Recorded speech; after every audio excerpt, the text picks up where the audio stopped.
Evil in media is commonly personified as an external threat, a sort of foreign otherness. This can be widely seen in many mythologies, famous novels, and movies. And in the most general of senses, anime is no different. My Hero Academia has All for One, Naruto has Kaguya, and Slime has Clayman. But of course, there are exceptions to every rule. And these exceptions make up some of the best villains in anime and manga history. What if the most oppressive evil that had ever existed came from someone you trusted and held dear to your heart? Someone that you pledged yourself to, cared for, and maybe even loved. This is a situation that Denji from Chainsaw Man finds himself in. A game of deception, lies, and manipulation. Today we're talking about Makima, perhaps one of the greatest villains of all time.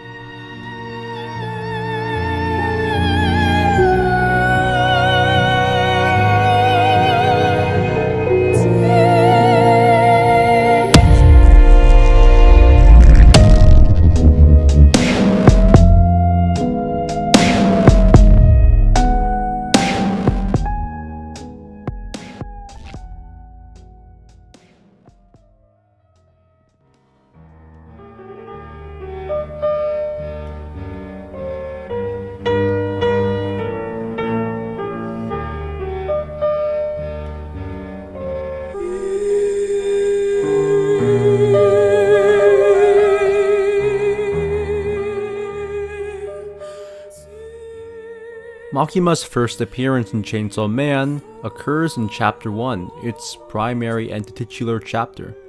And in this chapter, Makima is presented as a source of hope and light. She appears after the zombie devil encounter and is shown as a figure of authority and safeness in this seemingly cruel and unforgiving world. A sort of beacon of light in a torrent of madness. And this sense of security and safeness generally stays consistent throughout the early chapters of Chainsaw Man, until little hints start to appear. During the Katana Man arc, in a heart-wrenching scene, Makima is shown to have her brains blown out by Katana Man's crew. And this scene was traumatizing. Makima was now dead. But then something strange happens. Makima is shown getting up, as if nothing had happened, killing all of her assailants. But that should be impossible. Makima's brains are blown out. We saw it happen. There's no way that she should be alive. Another huge hint about Makima came during the Bomb Devil arc. Makima, towards the end of the arc, is shown killing Reize with the help of Angel. Now, Reize had been labeled and painted as the villain of this arc, yes, but throughout the arc, we are led to understand Reize and everything about her. And that leads the reader to really sympathize and root for her. This killing plants a suspicion in the reader's mind. Is Makima really on our side? And this all comes to a head during the encounter with the Gun Devil, in which she makes Aki the Gun Fiend and kills Power. This is the turning point in which we realize that Makima has never been our friend.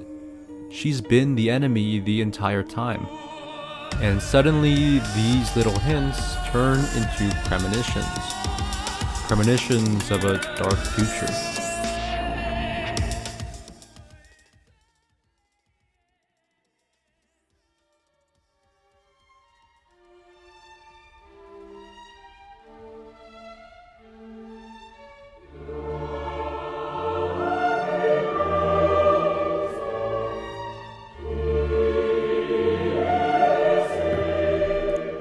Makima's ideology, like many things, isn't black or white, it's a shade of gray in between. Makima seeks to use Chainsaw Man's power to, in her words, create a better world. During this climax of the manga, it is revealed that any devil that Chainsaw Man eats ceases to exist. Devils normally resurrect when killed, but not with Chainsaw Man. Consider death, war, hunger. There are many things in this world that would increase happiness upon removal, and I will remove them all using Chainsaw Man's power. And Makima's plan does seem righteous. I mean, who wouldn't want to live in a world without hunger, warfare, death? All these terrible and horrific things. However, it is how she carries these goals out through manipulation, killing, death, that leads her to be painted as a villain. Makima's ideology, quite simply, is the ends justify the means. No length is too long, no crime too severe, no murder too brutal if her goals are carried out. And we've seen her brutality firsthand.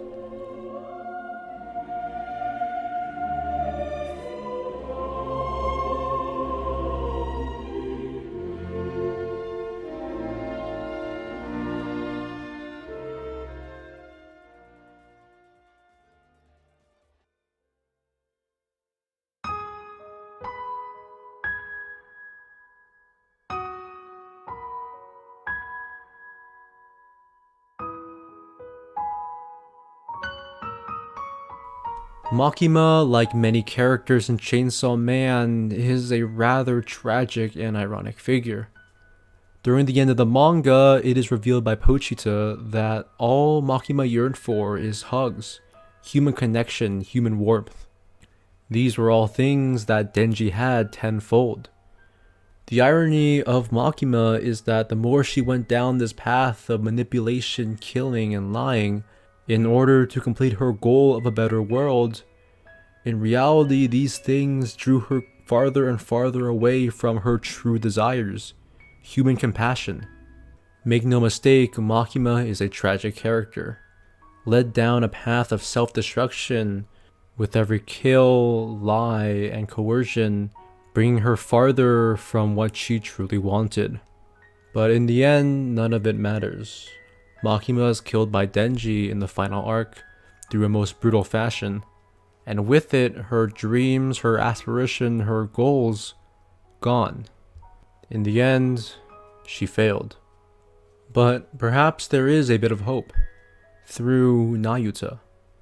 Nayuta is the reincarnation of the controlled devil, a second chance for Makima.